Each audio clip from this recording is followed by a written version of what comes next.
welcome back to all our listeners. It is time for another installment of FitNation's Lunch and Learn. And today is all about how to leverage and understand Facebook and social media advertising. So this is a topic you're no doubt already working on, but do you really feel like you're maximizing those efforts? If not, we've got someone on the show today who is, in my opinion, maximizing those efforts, and he has the groups, the networks, and the business to prove it. So his name is Jono Petrohilos. He is joining us from down under near Sydney, and he's the force behind Fitness Education Online. They're one of the largest providers of online continuing education and professional development for fitness professionals, much like the ones listening to the podcast right now. And Jono, he's been awarded Fitness Educator of the Year in Australia, and one of his secret sauces is leveraging social ads. So today, that's what we're going to talk about. We're going to have a really nice chat about how to leverage Facebook ads to grow your business, targeting advices and best practices there, and alongside that, standard benchmarks and the metrics that really matter as you dive into this more. So without further ado, Jono, we don't get many Australians on the show, so thank you for giving us your evening and taking the time to join us. No, thank you. And thank you for that very kind introduction there that I wrote myself. So thank you thank you for that, Alex. It was a very kind introduction. And couldn't have said it better myself. Oh, I appreciate that a lot. And I hope, we talked about the last name. I think I was close. But you nailed it. You nailed it. You got a bit of Greek in you there, Alex, or? No, not that I know of. Yeah. Like Greek food. That's about it. There we go. Awesome. All right. Well, Jono, I've set the stage a little bit for you, as you say, but maybe if you want to expand on that a little bit more and tell us about your background and what you do. Yes, good question. So you pretty much summarized it there. I'm the co-founder and director at Fitness Education Online, one of the largest providers of continuing education courses in the world for fitness professionals, especially here in Australia. We've got something like 40 different CEC courses. They're on a range of different topics. If I had to split it down the middle, half of those courses are exercise-based courses, right? How to use kettlebells, how to use battle ropes, how to use medicine balls, how to run a boot camp, that kind of stuff there. And then the other half are business type courses, right? How to use Facebook, how to use Facebook ads, how to use Instagram, how to do marketing, how to do sales, all that side of things there. So that's essentially what we do at Fitness Education Online. My background, so I was a fitness professional myself. I used to run a boot camp. Long story short, I used to suck at that boot camp, but I loved it. I loved working at it. So I became good at it, right? I learned it. I did courses. I studied. I read books. I went under other trainers and ran like a really bad boot camp turned into a really good boot camp. And from there, a few people started to ask me, Jono, how are you doing it? What sales are you doing? What marketing are you doing? What workouts are you doing? And I was like, hold on, there's a course in this. I'm going to put a course together myself. And I felt I had all the skills because it's kind of like I was really bad at running this boot camp, right? I worked at a franchise, Alex. There were 75 different locations at this franchise, and you were ranked 1 to 75 based on how good you were. Take a guess what I was when I started off. I'm going to say mid-60s based on what you're... I wish. You're too kind. I was 75, right? I didn't want to say 75 directly, but... You're being nice, right? And got that boot camp to be ranked number 1. So I was like, hey, I've got the thing, put it together in a course. That's how Fitness Education Online started. Went to another course. Here we are 6 or 7 years later, 40 courses in, one of the largest providers in the world. Amazing. So that worst to first kind of story is really the genesis of what you're doing, and then providing that framework for people to, if they find themselves in a similar position, or if they're even towards the top and they just want to make sure that they never lose that spot, they go to you. Bang on. And if awesome. should we dive into the ads from here, or should we? Let's go for it. Yeah. One of the meat and bones of what we're going to talk about today is leveraging Facebook ads to grow the business. So at a high level summary, maybe if someone's not as up to speed on this as they want to be personally, so give them a high level summary of why they should listen in. Yes. Awesome. For just Facebook ads in general, right? Correct. Yeah. Awesome. Cool. So the way I like to look at business in general is a little bit different to most people. I have a clear line between marketing and sales. All right. And my opinion is a little bit different to everyone else's, but I'll share just the way I look at it because the rest of the session will make sense, right? The way I look at marketing is getting in front of new people, right? Sales, I look at as people already follow us. How can we convert them over the line, right? So let's say things like our email list. If we've got an email list and we send out an email, in my book, that's kind of more like sales, right? Because these people already know us, right? Yeah. Someone follows us on Instagram and we make a post, promoting our gym or our challenge or our boot camp or whatever. Kind of like sales because these people already know us, right? So, and that's fine. That's good stuff. We've got to make sure we do that. That's the point of having an email list and an Instagram following, right? But we want to make sure that we're consistently getting new people in there as well. Because if we're not getting consistently new people in there, we're going to burn our list, right? We're just selling to the same people again and again and again. So that's number one. It's like, all right, if you've got a social media presence, you've got an email list, that's great, but we want to keep growing that, right? We want to keep getting more people inside of that there. Now, if we're talking about that, there's kind of two ways you can do it. You can either do it with paid advertising or you can do it with organic advertising. Now, on a high level, you're either paying with your time or you're paying with your money. If you're doing organic marketing, you're paying with your money. You're on Instagram, you're posting photos and videos and stories and hashtags and following people and collaborations and Instagram lives, and you're spending a lot of time on that, right? And that's fine. You can do that. The advantage of Facebook ads, and also let's continue that on Instagram. Once you've done that, guess what you do the next day? The same freaking thing again, because trying to create that killer content piece again. Exactly. And like, you post something on your Instagram feed, no one's seeing that the next day. It's gone. You post something on your Instagram story, it literally disappears in 24 hours time, right? So again and again and again. The advantage of Facebook ads is I can set up a Facebook ad in about 15 minutes and done. 15 minutes. And then the next day, Facebook's going to show that to a whole group of people. And then the next day, they're going to show it to a whole group of more people. And then the next day, a whole group of more people as well, right? So that's the major power of Facebook ads there is you're saving time. You're putting dollars on the ad, and that's getting in front of new people every single day. And that's the easiest way to do it. The only potential downfall someone could say is, hold on, but that's costing me money, right? A good Facebook ad should not cost you money. A good Facebook ad should make you money. And we'll dive deeper into this as we go, I'm sure. Got it. Nice. Thank you for that overview. And another topic that I think we're going to get into really like the nuts and bolts about is targeting. But maybe from the high level perspective, you can get an idea of like, all right, once people start to focus on these ads, talk to us about targeting and what that means and what's possible there.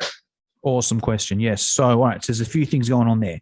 What's possible is it's endless. The amount of things you can target on there is crazy, right? But for most local face-to-face businesses, that's actually a distraction, right? And I'll give a few different things here. And with Facebook ads, there's a clear distinction between a face-to-face business and an online business. And I'll kind of I'll focus a bit more on the face-to-face business because I think that's more your kind of audience there. I'll give a little bit of the insights for the online side of things. That's also what I do at Fitness Education Online, right? Yeah. But let's start with the face-to-face kind of businesses, right? Yeah. Your targeting there is pretty much anyone in your local area. The biggest thing with the Facebook ad there is just that radius that you go around, right? Now, on a Facebook ad where we're going to a cold audience, we want that as small as possible. I can't give an exact number because it kind of depends where, are you in Sydney or are you in Rotterdam? What's the population in Rotterdam out of curiosity? I think about 600,000 in the city proper. And then, of course, you have the suburbs that just start to bleed out from that. There we go. We're like 5 million in Sydney, and I'm sure there's bigger, you're in Berlin or you're in London, like kind of different, right? But if you're in a big city, it's literally like 3 or 4 kilometers. Yeah. Right. Okay. Obviously, if you're a bit wider out, you can go a bit wider. What's important with the Facebook ad on that side of things with a local business is it's got to be a no-brainer radius. It's got to be smaller than your current market. Because at any gym, any boot camp, it's kind of like there's going to be people that train with you because they used to be a member, but then they've moved slightly out and they still want to train there, right? Or one of their friends trains there and now they'll travel a bit further because it's far enough, it's close enough to train with one of your friends, but you wouldn't do it if you're on your own, right? Yep. So We want to go shorter. It's got to be like the no-brainer zone there, right? That's the major thing with the radius. Yeah. Gender can be important as well. Obviously, if you're just training women, just training men, you obviously put that in. Yep. Women are more likely to opt in and also more likely to purchase as well. So if you train both genders from a Facebook ad side of things, you're probably better off just targeting women. And then you'll get your men organically as well. Friends, their partners, whatever it may be. And all girls are going there. Yeah.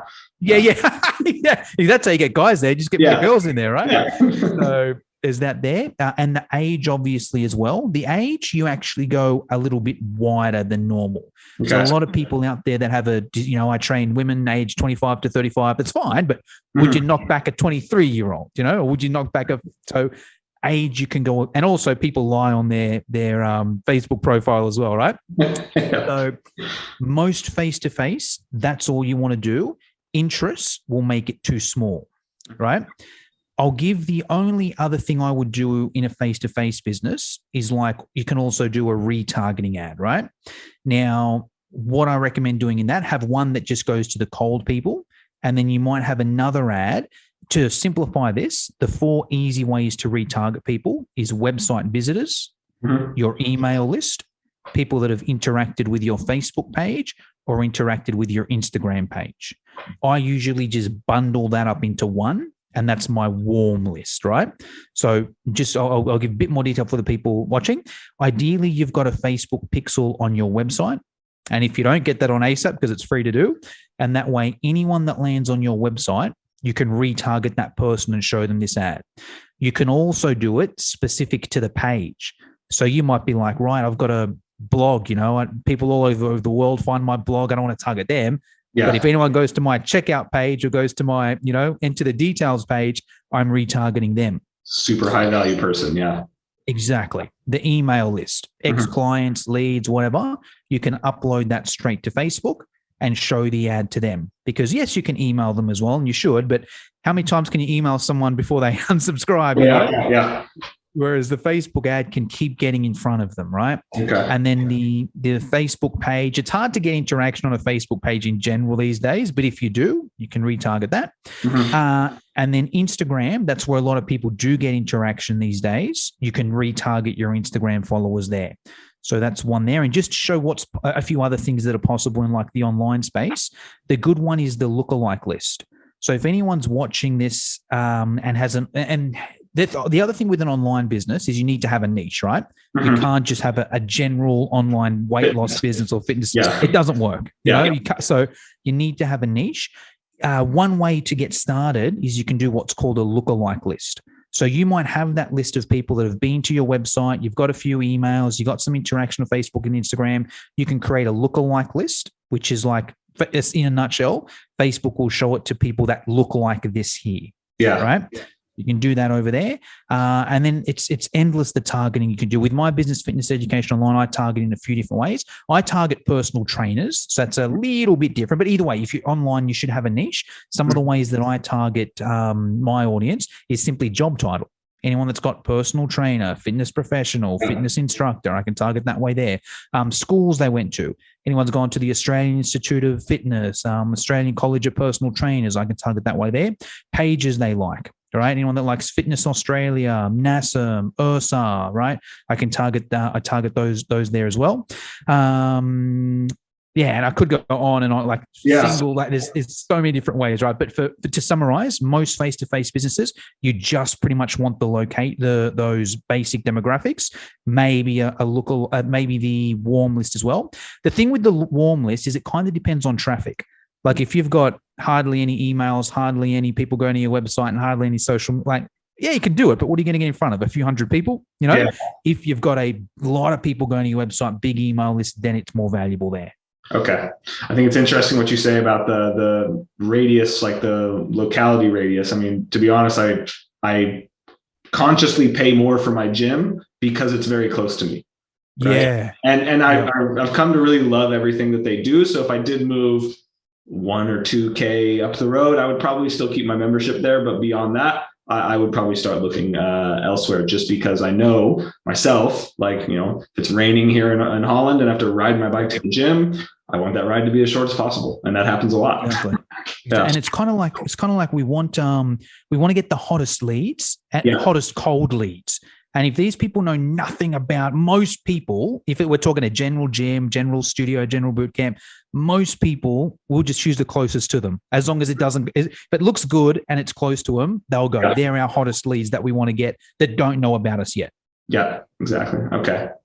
And you've talked a little bit about some of the data that you're pulling in terms of like, okay, women are more likely to convert and opt in. So maybe you could dive a little bit deeper into the data that you guys pull out of that and how you use that to connect the dots to grow the business.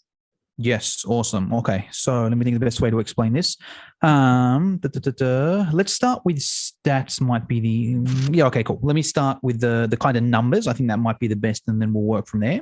Mm-hmm. So generally speaking, the best thing to advertise on Facebook at the moment is a challenge. And we'll go deeper into all of it as well, what photos to use, what headlines, what copy, all that kind of stuff there, right? But the challenge is what's working really well. Here in Australia, a challenge usually costs about $50 a week, give or take, right? It's usually like, let's just call it a 10-week challenge. 10-week challenge, it's $50 a week, so it's $500, right? Yeah. When we run ads for trainers, that's what we recommend their ad spend is, because it's kind of like all you need is one client and that ad has paid for itself, right? Yeah. Now, depending on a few different factors, I'm just going to give the very generic stats here, and it can go either way. If you run an ad like that and use our formula, you should get leads for about $10. Okay. So if you put $500 on the ad, you should get at least 50 leads, right? Of those 50 leads, at least 10% should sign up then and there. Right? You give them a call or email, whatever the sales process is, about 10% should sign up on the front end, right? Now, that's a 5 times ROI on the front end, which is pretty freaking good, right? Now, and that's it can even get better as well on both ends, because you might get leads for $5, you might close at 20%, right? But let's just be conservative and say that you should be looking at least a 5 times ROI. And really it gets better than that as well, because that's the front end. Right. And that's one challenge. Yeah. Depending on how things are set up, ideally what's going to happen is that person then may become a gym member. Right. So they've paid you initially $500 for the challenge. Yep. Maybe they're now paying whatever it is, $20-$30 a week just to be a gym member. Right. Or maybe the way you're set up is there's another challenge coming straight away. And then they go again and again and again, right? Yeah. Now, most people kind of know their numbers, right? They know what the average client is worth, so they can kind of work back from there. But at least with this system here, it's a 5 times ROI on the front end. You can then scale up from there as well. If it's like, well, hold on, I put on $500 and I made, $2,500 back. I'm going to put on $1,000 next time, and then 2,000, and it's going to hit a limit, right? Because it's not like endless people in the world. Yeah, exactly. So you're going to hit it. That's why I recommend start slow and build your way up. Once again, there's many different variables. Are you in Sydney or are you in, Dubbo, right? Yeah. But that's an indication there. On top of that as well, you're getting paid to build your list, right? So those 45 people that didn't sign up, it doesn't mean they're never going to sign up. It just means they're not going to sign up the first time they heard about you, like most people don't, right? Yeah. So you're building your list for free there. Those 45 people are prime. Maybe maybe when you've got your next challenge, maybe you run a Facebook ad again. Maybe you don't. Maybe you're like, you know what? These 45 people that didn't sign up, they've now been following us for 12 weeks. We've been sending them a couple of emails. They're on our Instagram. They've seen our posts. You know what? Now let's just email them for free, because it doesn't cost anything, right? Yeah. Or what works really well is compounding, because if you're making 5 times back, why would you not run the Facebook ad again, right? And then if you just keep compounding, and let's say you just did that for a year, you ran 4 challenges, you did that for a year, there's an extra 200 leads in the database, and you got paid to get those leads in the database there, right? And you're going to get more because the people are going to stay longer, they're going to bring friends, and it just goes on from there. So that's kind of the numbers we're looking at. Should we dive a little bit deeper into some of those numbers as well? Yeah, absolutely. Yeah. If what would you say? I mean, one of the other things we're going to talk about today is really the standard benchmarks and what matters. So from your perspective here, what do you think people really need to be looking out for there? Gotcha. Yep. Cool. So the first thing is the way I look at Facebook ads is a lead generation thing. So when we're setting up a Facebook ad, there's different options, Do you want video views? Do you want traffic? Do you want interaction or engagement? There's all different things. Yeah. We just want leads. Let's be honest, Alex. You run a gym. Do you really care how many people watch your video, or do you want leads that are interested in signing up? Right. The others are a bonus. It's like, let's go for leads. And if you get some engagement and some views, great. But really what we want is leads, right? So that's the first thing we're kind of looking at there. In an ideal world, we want sales, but that kind of comes down to the sales process of the gym as well and the sales team of the gym. But I think most people understand that, right? So, hey, give me the leads. It's up to the salesperson. We know not all of them are going to sign up. We know there's different levels, but if you get a certain amount of leads, a certain amount of people are going to sign up. It's just important to be aware that the Facebook ad leads may be, depending on where you get your other traffic from, they may be colder, right? Because obviously a referral and someone that's never, it's worlds apart, right? If you get a referral, that's a slam dunk. Their friend trains there. They've given their details. Is much higher. Yes. Exactly. Same with a Google ad, right? A Google ad is higher because if someone, or even just SEO, if you're running SEO, there's a difference if I'm on Google, right? And I'm like, all right, I need to find a local gym. I type in, local gyms in Sydney. A list comes up. I'm actively searching for that. I should be a pretty hot lead, right? There's intent there, yeah. Exactly. On Facebook, I'm scrolling through. I'm watching, the new version of Cobra Kai. Oh, here's an interesting gym. I'll put, or here's a challenge or whatever. I'll put my details in here so I don't forget. And then I forget about it the next day anyway, right? So it is important to know just that level. It may not be as hot as a referral or a Google ad, but they're still pretty good leads. And it's kind of like, as long as you've done your targeting right, they're in the local area, you've used the right copy, they've seen the photo, there's some interest there, right? But anyway, getting a bit off topic, essentially leads is the major thing we're going for there. Roughly speaking, about $10 per lead. Okay. That's kind of the benchmark we want to do there. And as long as you're making money, it doesn't really matter, but it's just, that's the kind of thing that usually works, right? Yeah. Let's blow it out a bit and let's call it $20. And let's use that same system. You're selling something that's $500 on the front end. It's just a lot harder to make money there, right? Let's say you're getting leads for $20. Now you're only getting 25 leads, right? Let's say it's still a 10% close rate. Maybe only 2 people sign up. Okay, not horrible, but it's a big difference between, and especially if they're not paying the $500 up front, maybe they're paying $50 a week for, So that's the guideline there, $10 per lead.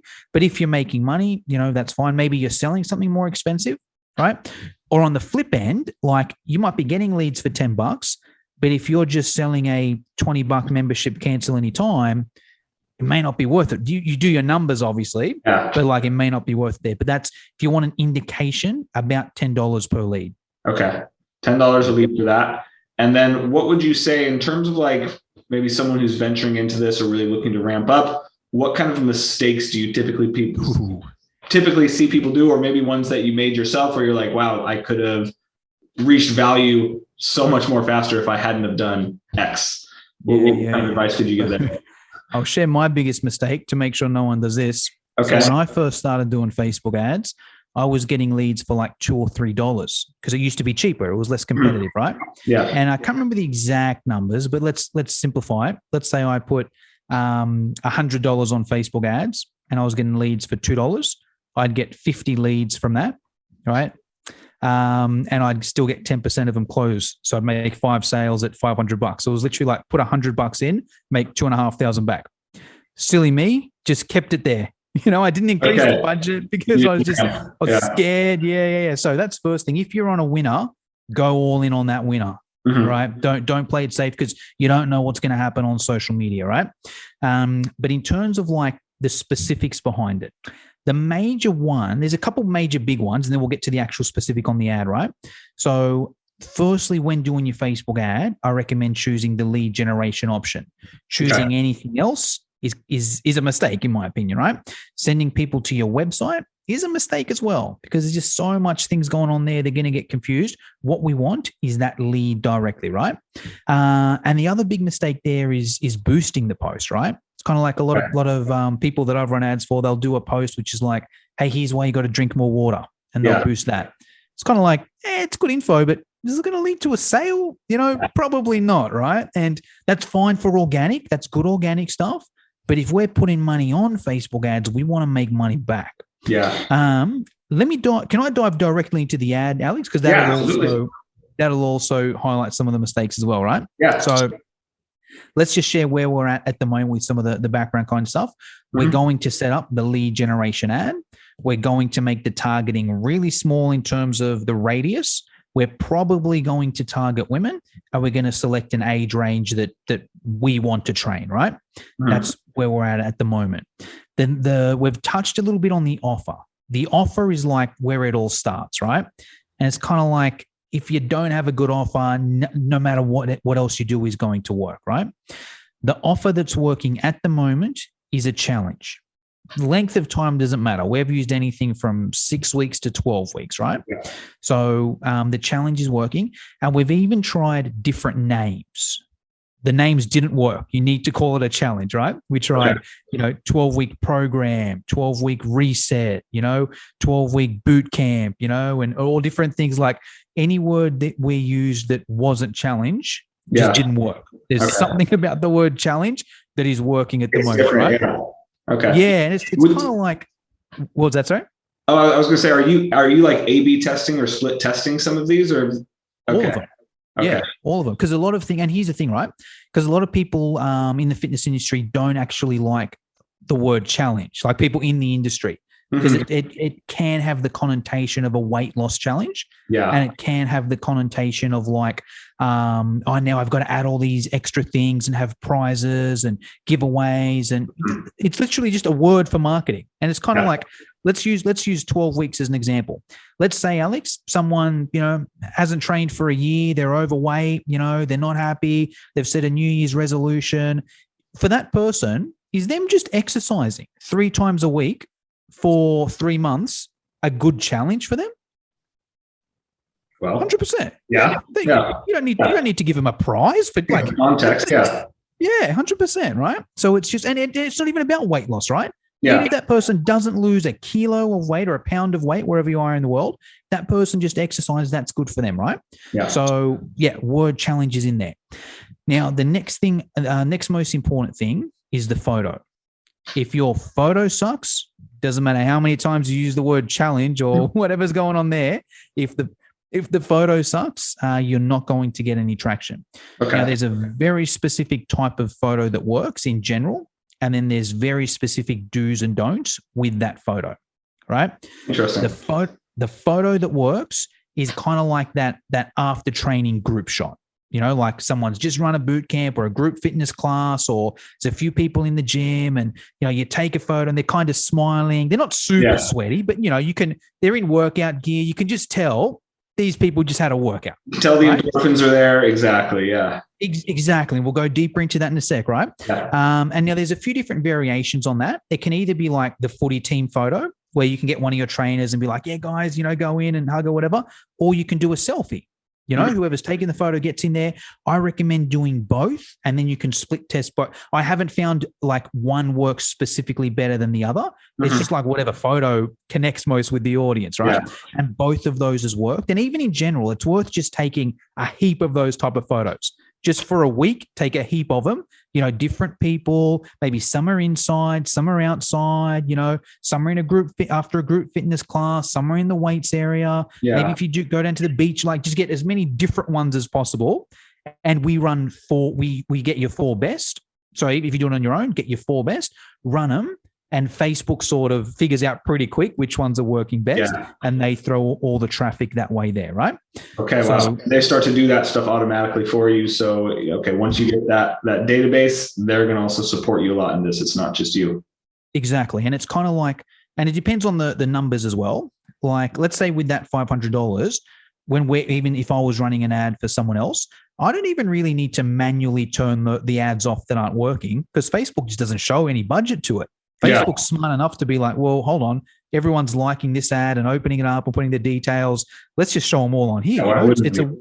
It's a win-win for both parties. It's like you're getting good results. You're probably going to keep paying Facebook because you're getting good results. So they're going to give you the good results, Yeah. But with that photo, there's some very specific do's and don'ts in that photo that will make or break you, right? The most important thing in that photo is the smile. Every single person in that photo needs to be smiling. If one person is not and has like a serious look on their face, that's going to ruin the whole ad, right? So if you're taking photos, this is why you take a few as well. Yeah. But sometimes you're in the situation where there's just that one grumpy person or one person that isn't photogenic. Really had their ass kicked that day. Yeah. Exactly, right? Get that person to take the photo, right? All right, Alex, you take the photo this time, or all right, just the guys this time. All right, just the girls this time. All right, everyone getting some different positions. You guys up the front, just have a bit of fun with it, Yeah, exactly. So you can, so you've got a few different options, but that's the main one, right? Because what we're doing here is we want people to be scrolling through their news feed. Actually, I'll go a bit deeper into on this point as well. The photo can't look too professional.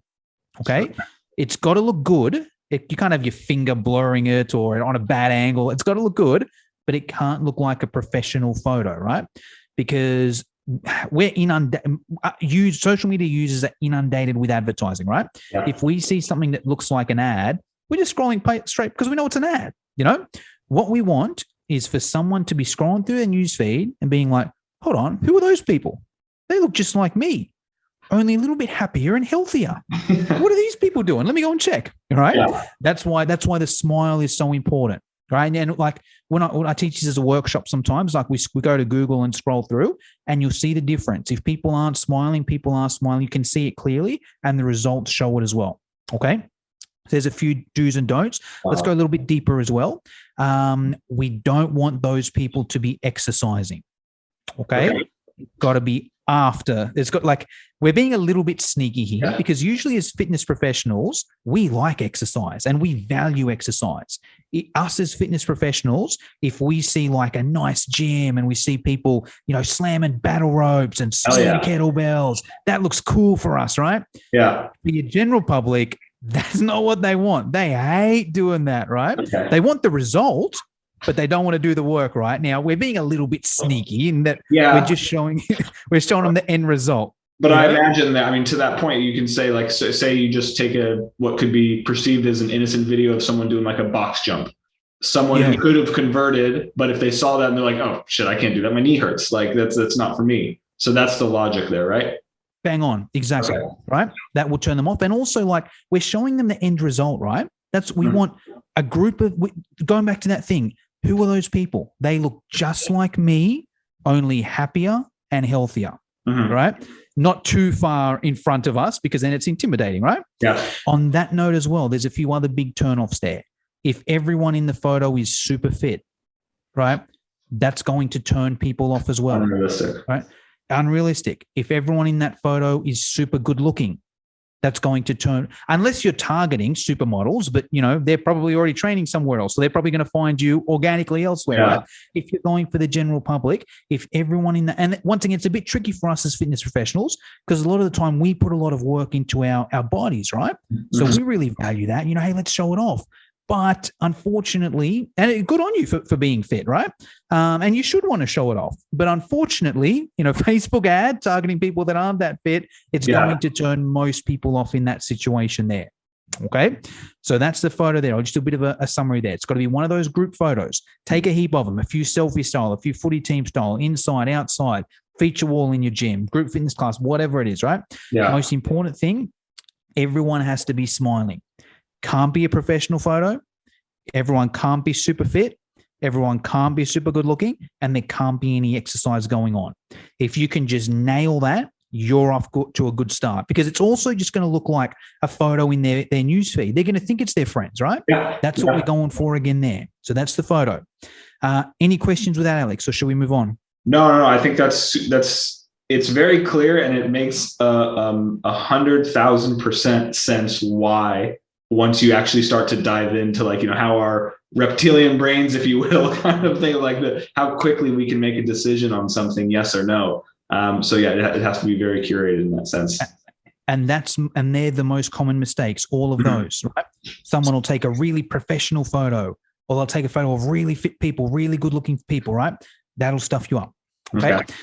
After the photo, the next thing most people look at is the headline. Okay. Now we're lucky if we're talking face to face here, in that all we need to have in that headline is the name of your suburb. Okay. Do you use suburb in the Netherlands? Does that make sense? What I'm like? Yeah. Cool. So it's not, let's say I'm in Sydney, right? I'm not going to write Sydney, and the headline will be something like, attention Cogra locals, or 12-week challenge Cogra, or Cogra women. Have you seen it? Something with the name of the suburb in there. So I live in Sydney. I'm not going to write Sydney. The area I live in is the St. George area, or St. George Council, or St. George. I don't know what a bigger word is, I don't know what the words are, but the smaller I can get, the better.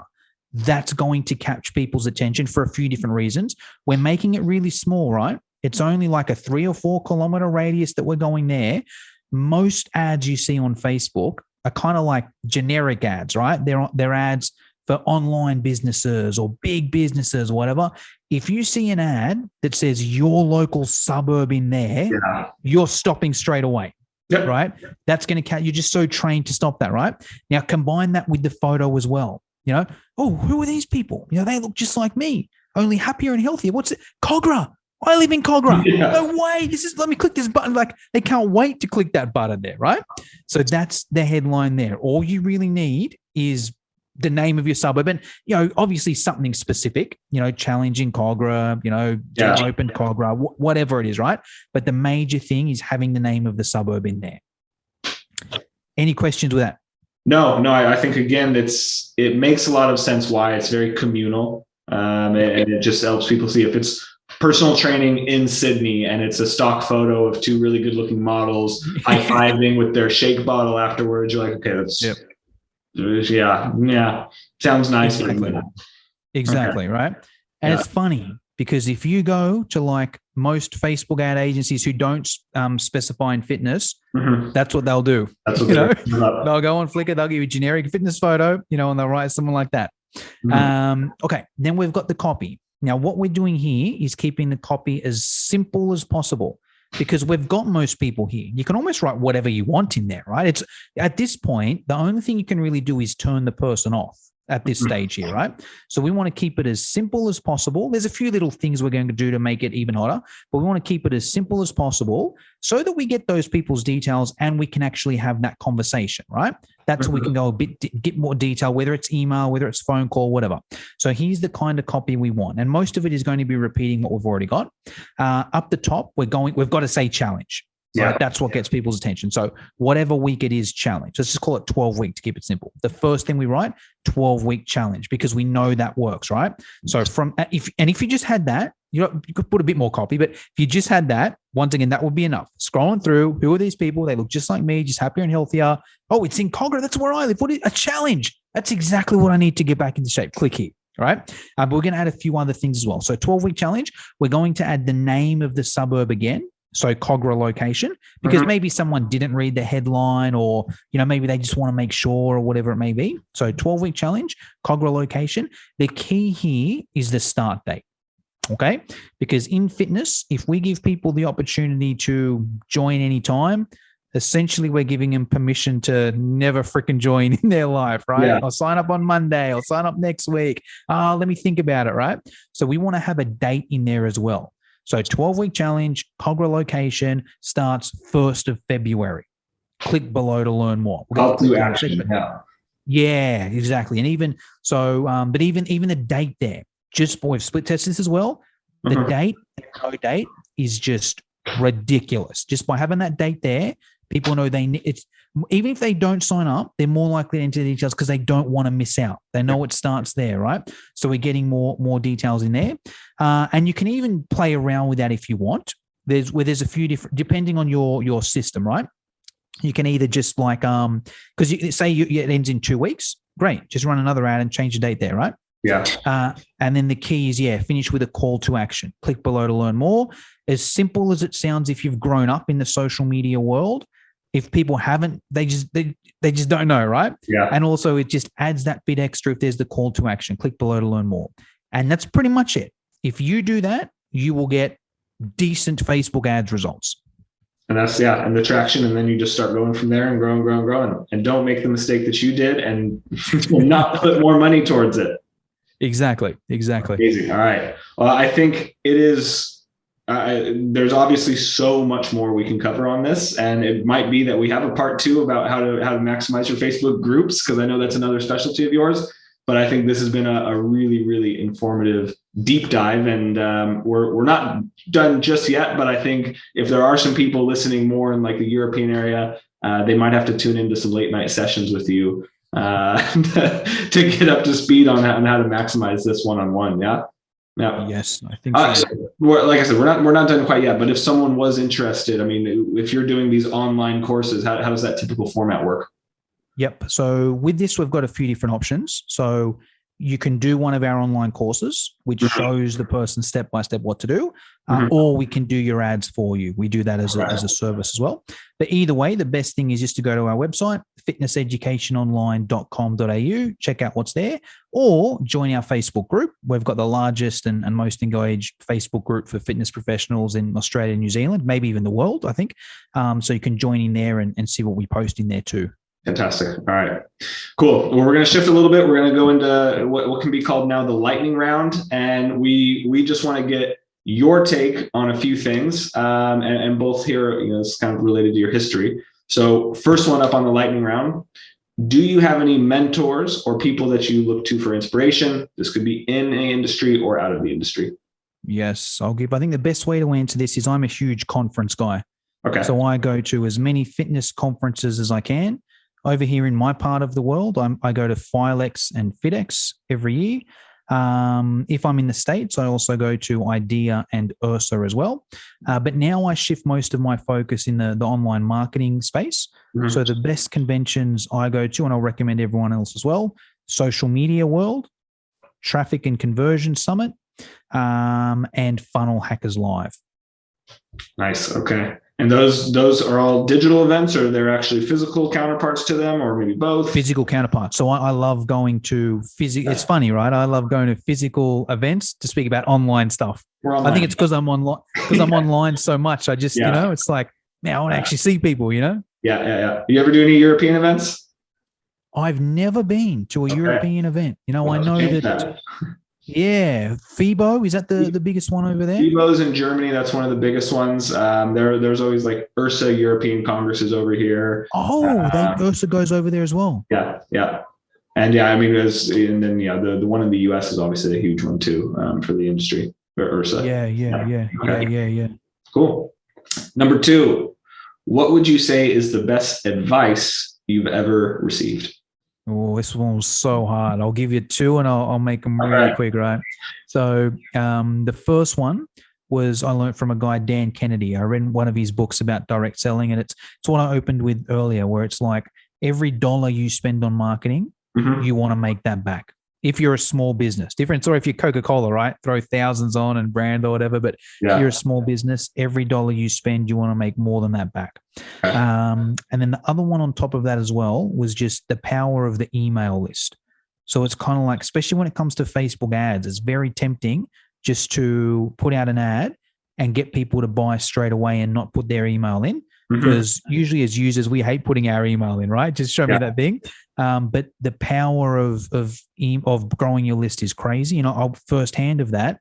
Now at Fitness Education Online, I still do Facebook ads because they work, but I don't need to. I got a Facebook group and email list of 15,000 people. I could just use that for the rest of my life because I've always prioritized getting contact details and not just going for the sale straight away. Excellent. Okay. And the last one. So before our listeners jump off to their next podcast, what would be one action that you think they should take today to help them improve, whether that's their life, their career, their business, individually? Like what one action item would you recommend to someone? Yes, that's such a tough question. I was like, man, all these different things. How can I just do one? So I thought I'd simplify it. Just join the Fitness Education Online Facebook group and you'll get all of the above. Yes. That is, and you know what? that is a very quick and easy action that someone can do. And they'll be contacted by one of your team. And then I think they can also pay attention to what you guys do there as well, and maybe kind of shift that towards their own business to grow it there too. Yes. Awesome. Well, hey, I'm going to give you one more chance to remind people, if they didn't already write it down, where do listeners go to learn more about you and the work that you're doing? Yes, either fitnesseducationonline.com.au or join our Facebook group, the Fitness Education Online Community. Amazing. Awesome. Well, hey, Jono, it's been a pleasure speaking with you again. We've had a conversation or two before, and so I don't think this will be the last one. I think we're definitely going to have you on in the future to talk about Facebook groups. So until then, have a good one. Yeah, and I will say too, awesome. Yeah. So guys, yeah, for everyone else, thanks for listening in. This has been another episode of FitNation's Lunch and Learn, and we'll talk to you next time. All right. Good one. How was that? Awesome. Yeah, awesome. How? Love it. No, it's you know what? I like how we started. It really worked like a funnel, huh? Like it started very, very super high level, talking about, hey, this is what you need to do. And by the end of it, you're saying like, if you don't take this photo specifically or do this exact thing, it's going to hurt your conversions. And I think anytime that someone listens into something like this, there needs to be that definitive yes, no. You know, yeah. You listen to so many podcasts. I mean, if it could be like a general sales podcast, I listen to a lot of those, and they're just like, you need to provide more value to your buyers. It's like, hey, what does that like? Yeah. Okay, duh. Yeah. A specific example. Yeah, yeah. Like you did that worked. Exactly, and then you can start to match that to your own business. Yeah, awesome. Yeah. No, agree. Now, I love it. I've met a lot of Australian people in my life, and I always love talking to them. You guys have such a good like energy and just like such a nice outlook on things. So it's always good to catch up with you guys as well. Well, glad I can keep the stereotype going. Yeah. I have a very, very, very, very positive opinion of Australians. So you didn't disappoint in any way. Awesome to hear. Awesome. All right. Well, I think it's probably it's what time is it there for you? 7:30, 8:30 at night? Yeah, 7:30. Dinner time for me. Dinner time. All right. Well, I'm going to let you go off and go eat. I'm going to start my work day. And I think our team might email you one or two things as a follow-up. But if you need anything from me, let me know. We're going to post it this Thursday and we'll be good to go. Awesome. I'll plug it on my end. Sweet. All right. Speak soon. Thanks, man.